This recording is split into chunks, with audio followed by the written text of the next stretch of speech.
In the name of Almighty Allah, who is infinitely kind and merciful, dear students, Assalamu alaikum. I am Professor Jawad Khalid from Aspire Group of Colleges in Nala campus. Dear students, welcome to my lecture of English subject. Today we are going to discuss our 8th poem, Ozymandias, written by the poet P.B. Shelley. Before embarking upon our journey toward the lecture, we will pray to Almighty Allah. O Almighty Allah, expand my breast with assurance and make my task easy for me, and remove the impediment from my tongue so they may understand what I say. Dear students, as I have also told you all that my lecture on poems is usually based on two phases. In first phase, we usually learn about the poem, and after we learn about the poet, and after discussion of poet, we usually focus on about the title of poem, and after discussing the title of poem, we concentrate on the text with Urdu translation and explanation of difficult words, and after discussing the title and focus on the text of poem, we will going to study about synonyms of the poem. First of all, we are going to learn about the poem. सबसे पहले हम इस नज़म के poet के मुतालिक जानते हैं, इस नज़म के शायर के मुतालिक। जैसे कि मैंने आपको पहले भी बताया था कि किसी भी नज़म को लर्न करने के लिए, उसे प्रिपेयर करने के लिए, उसके पोइट का हमें सारा बैकग्राउंड पता होना चाहिए। यानी उसकी डेट ऑफ बर्थ क्या है, उसकी डेथ डेट क्या है, उसके मेजर वर्क्स क्या है। तो सबसे पहले देखिए इस पोएम में, जब से हमने देखा यहाँ पे कि टेक्स्ट बुक में भी इस पोएम के पोएट की नेम को एब्रीविएट करके लिखा गया पीबी शैले। तो ये देखिए यहाँ पर पास से बेशी शैले इस पोएट का नेम है। वॉज बोर्न इन 1792, वो 1792 में पैदा हुआ। He was one of the major romantic poets of English literature. वो इंग्लिश के जो रोमानी शोरा हैं उनमें से एक शायर वो जाना जाता है। He was radical in his views. उसके जो नजरियात थे वो बहुत ही रेवोल्यूशनरी थे, बड़े यानी इनकलाबी नजरियात का हामिल था, और इसीलिए he is recorded as great revolutionary poet of his time. वो अपने वक्त का बड़ा इनकलाबी शायर समझा जाता है। तो लास्ट पे हम उसकी डेथ डेट पे कंसंट्रेट करते हैं कि वो जुलाई 8, 1822 में वफात पा गया। तो ये हमारी पोएम के पोएट का ब्रीफ सा इंट्रोडक्शन था कि जो पीबी शैले है उसकी डेट ऑफ बर्थ क्या है, उसकी डेट ऑफ डेथ क्या है, और वो कौन से पोएट्स की क्लास में पॉइंट आउट किया जाता है। यानी इंग्लिश लिटरेचर में वो रोमांटिक पोएट्स जो हैं, रोमानवी शोरा कराम, उनमें उसका शुमार होता है। अब हम चलते हैं, we are going to focus on the title of the poem. Why did the poet P.B. Shelley choose the title Ozymandias to write down his poem? P.B. Shelley ने इस मौजू ओzymandias को ही अपनी नज़म लिखने के लिए क्यों चूज किया? तो what was the cause behind this history? इस तारीख के पीछे वजह क्या थी? ठीक है जी। तो यहां पर देखिए, हम इसके टाइटल को डिस्कस करने में देखते हैं कि Ozymandias was an alternate for the Egyptian ruler Pharaoh। यानी फेरोन जो था एक मिस्री बादशाह था, मिस्री हुक्मरान था जिसने मिस्र पे हुकूमत की थी। तो ये इसका अल्टरनेटिव नेम है, इसका यानी आर्जी नाम ओzymandias रखा गया था। जो फिरौन, जैसे कि कुरान पाक में उसका जिक्र आता है फिरौन का, उसका ओरिजिनल नेम था और उसका अल्टरनेट नेम ओzymandias रखा गया, क्योंकि ओzymandias वो अपने आप को बहुत माइटी किंग कहा करता था। He was much proud of his mighty power। वो अपनी बहुत ज्यादा कुवत के ऊपर, अपनी बहुत ज्यादा अपनी बादशाह पर, अपने अरूज पर, अपने बहुत ज्यादा बुलंद मुकाम पर फख्र किया करता था। तो इस लिहाज से उसका नाम ओzymandias रखा गया।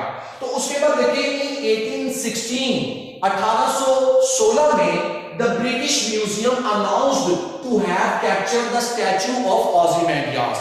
यानी ब्रिटिश जो बरतानवी अजायब घर था उसने ऐलान किया, उसने लोगों को अवेयरनेस दी कि उन्हें एक मुजस्मा मिला है जो कि ओzymandias का है।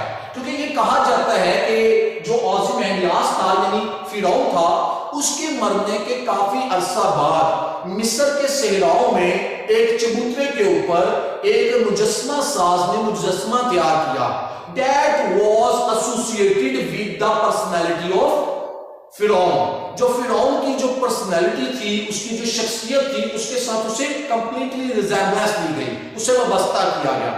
उस वाबस्तगी की वजह से और लोगों को शो करने के लिए, उसकी फिजिकल फीचर्स को लोगों के साथ शेयर करने के लिए उस स्कल्प्टर ने, उस यानी मुजस्मा साज बंदे ने उस मुजस्मा को बना के वहां पर नस्ब कर दिया, इंस्टॉल कर दिया in the centre of a wide desert in Egypt.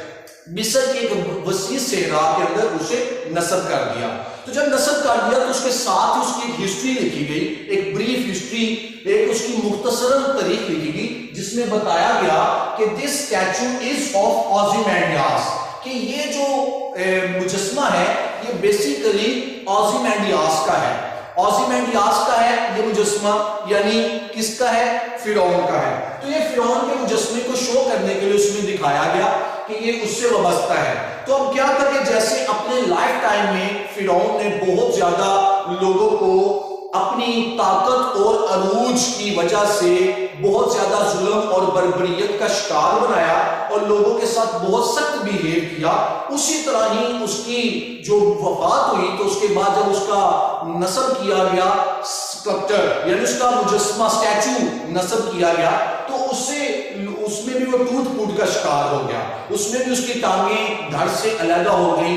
तो उससे पता चला कि अल्लाह ताला का जो उसके ऊपर अजाब आया था, जो अल्लाह ताला की पकड़ में आया था, उसका सबब उसके मुजस्मे की वजह से लोगों को भी कन्वे हो रहा है, उसका मैसेज जो है।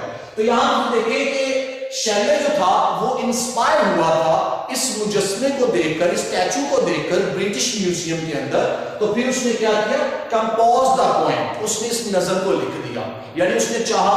तो यही रीजन है, यही कॉज है कि why did PB Shelley choose the title Ozymandias to write down his poem.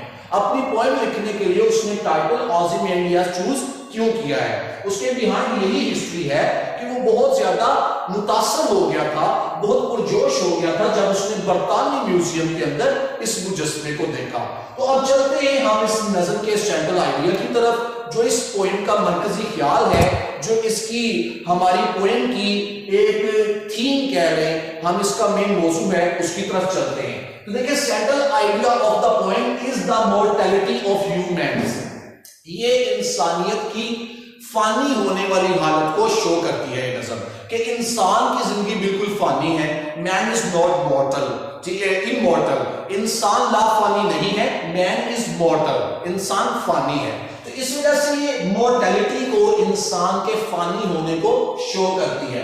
तो no man can be immortal, कोई भी आदमी, कोई भी इंसानियत में बंदा वो कभी भी लाफानी नहीं हो सकता, वो फानी है। जैसे कि कहा गया है कुरान पाक में भी है, हर जगह पे है कि हर जानदार चीज को फना है, चाहे वो इंसान है, चाहे वो जानवर है, चाहे वो परिंदे हैं, कुछ भी हैं, उनको फना है। तो इस वजह से no man can be immortal, इसमें कोई बताया गया है कि कोई भी आदमी लाफानी नहीं है। क्योंकि ओzymandias जो था वो बड़े बुलंदो बाला दावे किया करता था, लोगों को कहा करता था कि उसको मौत नहीं आएगी और उसकी पावर, उसकी बादशाह कभी नहीं खत्म होगी। लेकिन अल्लाह ताला के अजाब में और उसके ऊपर जो मौत का नफाज हुआ, उसने उसकी बात को कंडेम कर दिया, उसको गलत साबित कर दिया। तो आगे देखिए, one day everything will vanish, एक दिन हर चीज ने खत्म हो जाना है, गायब हो जाना है, under the pressure of time, वक्त के दबाव के जेरे असर आकर। तो even the memories do not live long, यहां तक कि इंसान की याददाश्तें भी बाकी नहीं रहती। कि जैसे कि हम देखते हैं कि हमारी जिंदगी में हमारे कुछ अजीज, हमारे फैमिली मेंबर, हमारे बहुत क्लोज बोसम फ्रेंड्स, वो जब दुनिया से रुखसत हो जाते हैं, डिपार्ट हो जाते हैं, तो स्पेसिफिक टाइम में हम उनकी जो याद होती है उसमें सैड फील करते हैं, बहुत ग्रीफ फील करते हैं, गम महसूस करते हैं। लेकिन with the passage of time we forget all kind of recollections, हम हर किस्म की याददाश्तें भुला देते हैं वक्त गुजरने के साथ साथ। तो फिर इसी तरह same is the case with Ozymandias. Ozymandias के साथ भी यही मामला पेश आया कि जब वो दुनिया में था तो लोगों ने बहुत ज्यादा उससे डरे, उसकी माइटी कंडीशन से, उसके जलाल से, उसकी पावर से बहुत ज्यादा मुतासर होने लगे। लेकिन जैसे जैसे वक्त गुजरता चला गया और उसका स्टेचू नस्ब किया गया तो क्या हुआ, उसके स्टैचू नस्ब करने से भी यही पता चला कि जब उसका स्टैचू टूट फूट का शिकार हो गया तो उसकी वो वाली मेमोरी, उसकी वो रिकॉलेक्शन भी बाकी नहीं रही, वो भी सरवाइव नहीं कर सकी। तो ये हमारी पोएम का सेंट्रल आइडिया है, थीम है, जिस पर इस पोएट ने इसको लिखा है। अब इस पोएम के अंदर एक और क्वालिटी है जो मैं आप लोगों के साथ शेयर करना चाहता हूं, जो कि आपको according to the point of literature के पॉइंट ऑफ व्यू से आपको इसके साथ हाव भाव होने चाहिए, आपको इसके साथ इसके लिए अवेयरनेस होनी चाहिए। तो वो है सोनेट। सोनेट किसे कहा जाता है? Sonnet is a kind of poem which consist of 14 lines. जो 14 लाइनों पर मुश्तमिल नज़म हो उसे सोनेट कहा जाता है इंग्लिश में। तो the poet Ozymandias is a sonnet, क्योंकि ये नज़म जो ओज़िमेंडियास है ये एक सोनेट है because it consist of 14 line, क्योंकि शायर ने पीबी शैले ने ये 14 लाइन में पोएम कंपोज की है, 14 लाइनों में लिखी है। तो लिहाजा इस पोएम की ये भी एक क्वालिटी है कि इट इज ए सोनेट, कि ये नज़म एक सोनेट भी है। अब चलते हैं हम अपने टेक्स्ट की तरफ। जो पोएम का टेक्स्ट है इसको हम with Urdu translation and explanation of difficult English words with Urdu meaning हम इसको स्टडी करते हैं। अब देखिए यहां पर मैंने इसका एक पिक्चर भी ड्रॉ की है, इसकी ओज़िमेंडियास की, जो फिरौन था उसकी, ताकि आपको टेक्स्ट की भी साथ साथ समझ आए और यहां पर जो जो चीजें मेंशन की गई हैं इस पॉइंट के टेक्स्ट में उनको भी शो किया जा सके। तो सबसे पहले देखिए पॉइंट क्या कहता है, I met a traveller from an antique land. मैं किसी कदीम जमीन के, कदीम मुल्क के मुसाफिर के साथ मिला। यहां पर देखिए मीट की सेकंड फॉर्म यूज हुई है, मेट, मीट, मेट, मिला, मेरी मुलाकात हुई, मेरा सामना हुआ। एक ट्रैवलर, एक मुसाफिर के साथ, from an antique land, antique से मुराद कदीम, पुरानी, ठीक है, जिसे हम ओल्ड कहेंगे, एंशिएंट कहेंगे, कदीम पुरानी, लैंड कंट्री, मुल्क जमीन। कहता है मेरी किसी कदीम मुल्क के एक मुसाफिर के साथ मुलाकात हुई। हु से, जिसने कहा, जिसने बताया, two vast and trunkless legs of stone, so stone के पत्थर की दो बड़ी और बेधड़ टांगे। ये देखिए यहां पर आप देख सकते हैं कि ये जो लेग्स हैं ये क्या है जी, ट्रंकलेस लेग्स, ट्रंकलेस लेग्स के ये बेधड़ टांगे हैं, ठीक है जी। और उसके बाद ये है भी क्या है, इनकी दूसरी क्वालिटी इन टांगों की क्या है कि ये वास्ट भी हैं, ये वसी भी हैं, ठीक है, ये टांगे वसी भी हैं, बिल्कुल वाज़िन भी हैं। टू ट्रंकलेस लेग्स वास्ट, जिसकी ये दो क्वालिटीज बयान कर रहा है, टू वास्ट, दो वसी किस्म की, ट्रंकलेस लेग्स ऑफ स्टोन, पत्थर की बनी हुई टांगे, ठीक है जी। ट्रंकलेस से मुराद इसके ऊपर धड़ नहीं है, जिस्म का दूसरा अपर पार्ट ऑफ बॉडी नहीं है, ठीक है जी, जिस्म का अपर पार्ट ऑफ बॉडी यहां पर विजिबल नहीं है, क्योंकि the statue has been broken, वो जो मुजस्मा है वो टूट चुका है, टूट फूट का शिकार हो चुका है। तो क्या कहता है, कहता हूं से जिस वो मुसाफिर ने किस्सा सुनाया, कहानी सुनाई, टू वास्ट के दो वसी and trunkless legs of stone, पत्थर की बनी हुई दो टांगे वसी और बेधड़ थी, ठीक है जी। स्टैंड इन द डेजर्ट, सहरा के अंदर खड़ी हुई हैं। मैंने जैसे कि आपको बताया था कि स्टैचू जो था वो इंस्टॉल किया गया था in the centre of a desert in Egypt, मिस्र के दरमियान में किसी सहरा में ये मुजस्मा नस्ब किया गया था। तो इसीलिए वो कहता है स्टैंड इन द डेजर्ट, सहरा के अंदर नस्ब किया गया है, खड़ा हुआ है। नियर देम, उनके नजदीक, ऑन द सैंड, रेत के ऊपर, हाफ संक, आधा धंसा हुआ। ये देखिए ये उसका चेहरा है, वाइजेज है, फेस है, किसका, फिरौन का, ओज़िमेंडियास का। तो ये देखिए रेत के अंदर आधा धंसा हुआ है, ये हम साइड पे देख सकते हैं, पार्टिकल्स ऑफ सैंड, इनको मैंने शो किया है, यहां पर मैं लिख भी देता हूं कि ये क्या है, ये सैंड पार्टिकल है, यानी रेत के ज़रात है, इनके अंदर धंसा हुआ है, हाफ संक, सिंक की सेकंड फॉर्म है संक, धंस जाना, डूब जाना, ठीक है। तो कहता है हाफ संक, आधा धंसा हुआ, ए शैटर्ड वाइजेज, शैटर्ड टूटा फूटा, ब्रोकन, ठीक है जी। और ये वाइजेज क्या है, ये देखिए ये उसका क्या है, वाइजेज, जिसको हम इंग्लिश में इसका सिनोनिम में फेस भी लिखते हैं, चेहरा। आधा धंसा हुआ चेहरा है, ठीक है, लाइज, पड़ा हुआ है। हुज फ्रॉम, जो बर्बरियत को, गुस्से को, गजब को शो करता है, ठीक है, जो नफरत को शो करता है। यानी इसके चेहरे पे आप देख सकते हैं कि फिरौन का चेहरा बिल्कुल ऐसा ही है, और उसके चेहरे पे बिल्कुल बहुत ज्यादा कपकपी तारी रहती थी, हर वक्त बिल्कुल रिंकल्स रहती थी, झुर्रियां रहती थी, जिससे वो अपनी माइटी कंडीशन को, अपनी पावरफुल हालत को शो करना चाहता था। तो ये देखिए, ये सारे का सारा क्या है, फ्रॉम, यानी ये त्योरी चढ़ाई हुई है इसने चेहरे के ऊपर। जैसे कि as we have learn in the lesson बटन word frowned, Norma frowned, Norma ने त्योरी चढ़ाई। तो ये देखिए इसके चेहरे के ऊपर भी त्योरी चढ़ी हुई है। फिरौन का चेहरा हर वक्त बिल्कुल ऐसा ही रहता था, गुस्से और गजब के साथ। और ये वही वर्ड यानी वर्ब यूज हुआ है, फ्रॉम, त्योरी चढ़ाता है। एंड रिंकल्ड लिप, ये देखिए बेटे, ये इसके जो लिप्स हैं, जो इसके ये होंठ है, ये क्या है, रिंकल है। रिंकल से मुराद क्या है, कर्व्ड।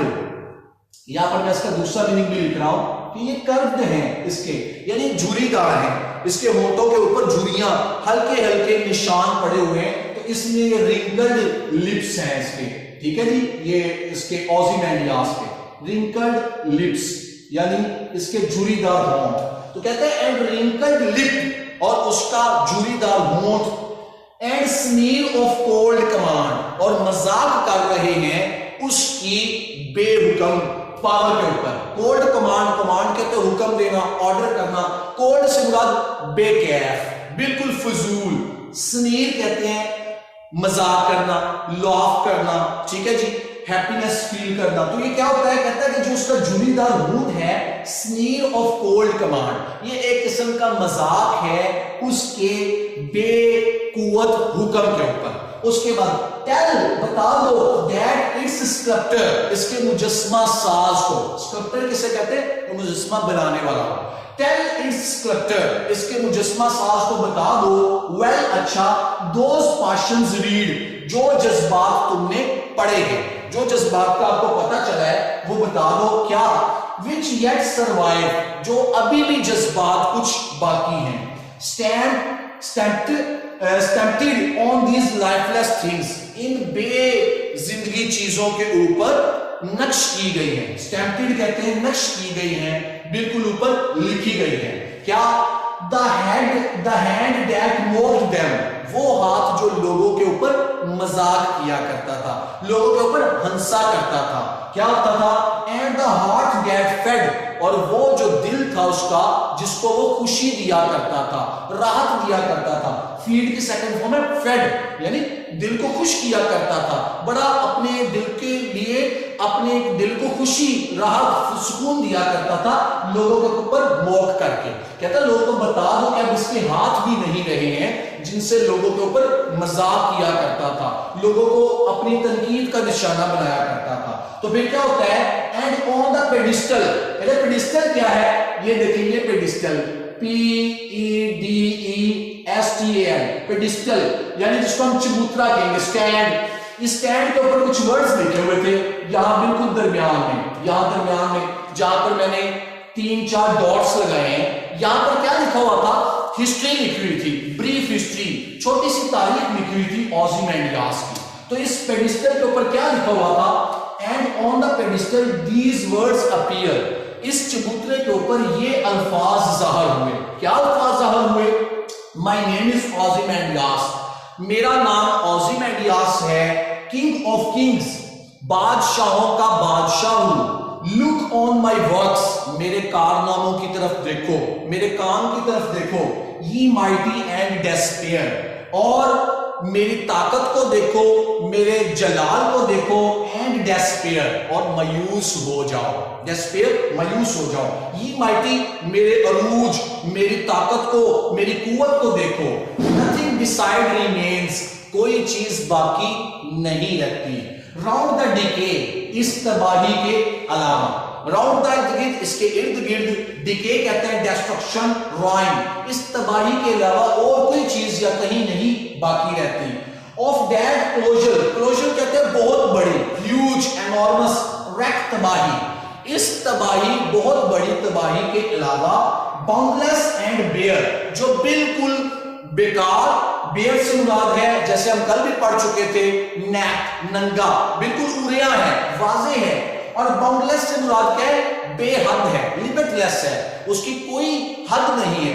तो कहता है ये जो बहुत बड़े पैमाने पर इसकी तबाही हुई है, इसकी कोई हद नहीं है, और इसकी ये बिल्कुल उरिया है, वाजे है, लोगों के सामने है, जो अल्लाह ताला ने सबक दिया है कि जिंदगी में भी उस नीलो ख्वार हुआ और मरने के बाद भी उसका मुजस्मा टूट फूट गया, और सारे का सारा जब टूट फूट गया तो क्या हुआ, बाउंडलेस, ये सारी बात यानी हद से बाहर है बताना, ये तबाही, एंड बेयर, और बिल्कुल वाजे है, लोगों के लिए लम्हा फिक्रिया है। The lawn and level sand stretch far away, बिल्कुल तन्हा और बिल्कुल बराबर रेत जो है वो दूर दूर तक फैली हुई है, स्ट्रेच कहते हैं दूर दूर तक फैली हुई है। तो ये जी हमारी इस पोएम के डिफिकल्ट वर्ड्स को और इसके टेक्स्ट की एक्सप्लेनेशन थी, Urdu expression. Now we are going to discuss synonyms of the poem. अब हम इस नज्म के सिनोनिम्स को डिस्कस करते हैं। सबसे पहला वर्ड है जी, यहां पर जो पोएम में यूज हुआ है वो है ANTIQUE, एंटीक। एंटीक बेटे उर्दू में कहते हैं कदीम, कदीम या पुराना, ठीक है जी। तो इसका सिनोनिम क्या बनेगा, जैसे कि मैंने पहले आपको बताया था, एक मीनिंग है इसका ओल्ड और दूसरा मीनिंग है एंशिएंट, जिसको हम कदीम कहते हैं, पुराना कहते हैं, ठीक है जी। और यहां पे मैं रेड के साथ इसको अंडरलाइन करता चला जाता हूं कि हमने एक ये वाला वर्ड यहां पर लिख लिया है। उसके बाद देखिए नेक्स्ट आगे हमारे पास वर्ड है ये ट्रंकलेस। ट्रंकलेस अगला वर्ड है, सेकंड सेंटेंस में दिया गया है, TRUNKLESS।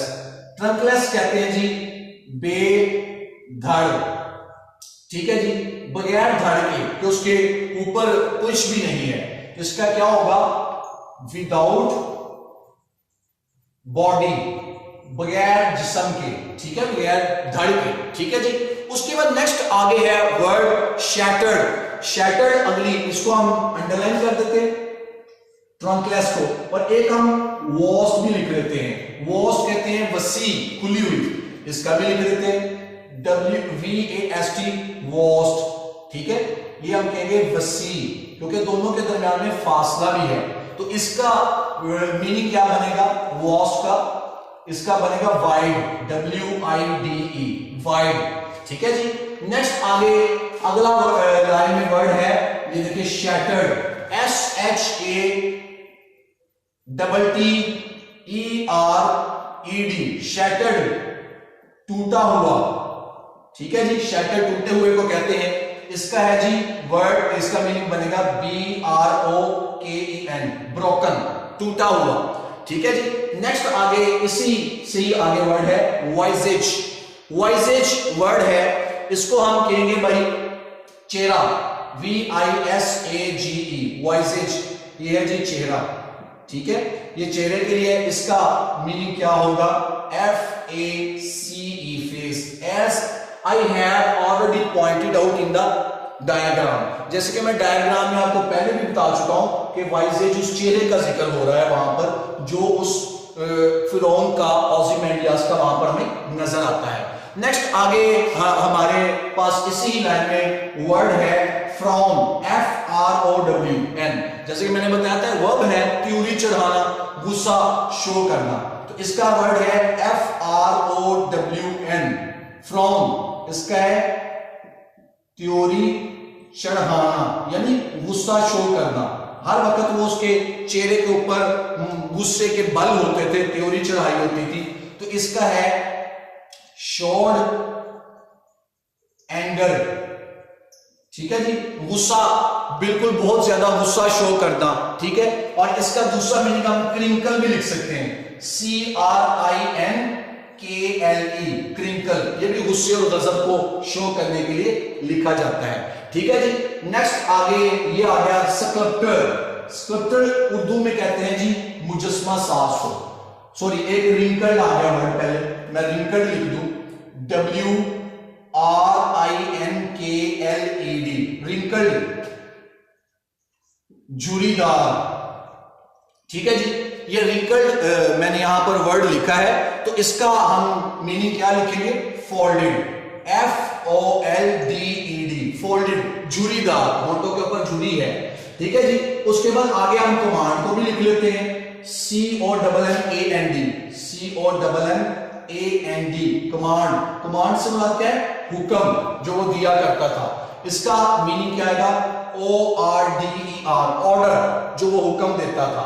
नेक्स्ट आगे आ गया जी स्कल्पटर, SCULPTOR, स्कल्पटर कहते हैं मुजस्मा साज, मुजस्मा बनाने वाला। तो इसका आंसर क्या होगा? स्टैचू मेकर, मुजस्मा बनाने वाला। ठीक है जी, ये आएगा। उसके बाद नेक्स्ट आगे है जी, यहां पर वर्ड हमारे यूज हुआ है स्टैम्प्ड, ये स्टैम्प्ड, रिमेन, रहना। ये देखें STAMPTD, स्टैम्प्ड। ठीक है जी, ये एक किस्म का हम कह लें कि लिखा गया, ठीक है, या रहा, ये कह लें बाकी रहा, ये लिख लें बाकी रहा। ठीक है, तो इसका हम लिख लेंगे रिमेन, और दूसरा मीनिंग इसी का लिखेंगे अलाइव, रहना, जिंदा रहना, बाकी रहना। ठीक है जी। नेक्स्ट आगे हमारा वर्ड है, सॉरी, स्टैम्प्ड का हमारा अगला जो इससे नेक्स्ट हमारा आगे वर्ड है वो इसमें लिखा गया, सॉरी, स्टैम्प्ड का वर्ड था इम्प्रेस्ड, मुतासर किया।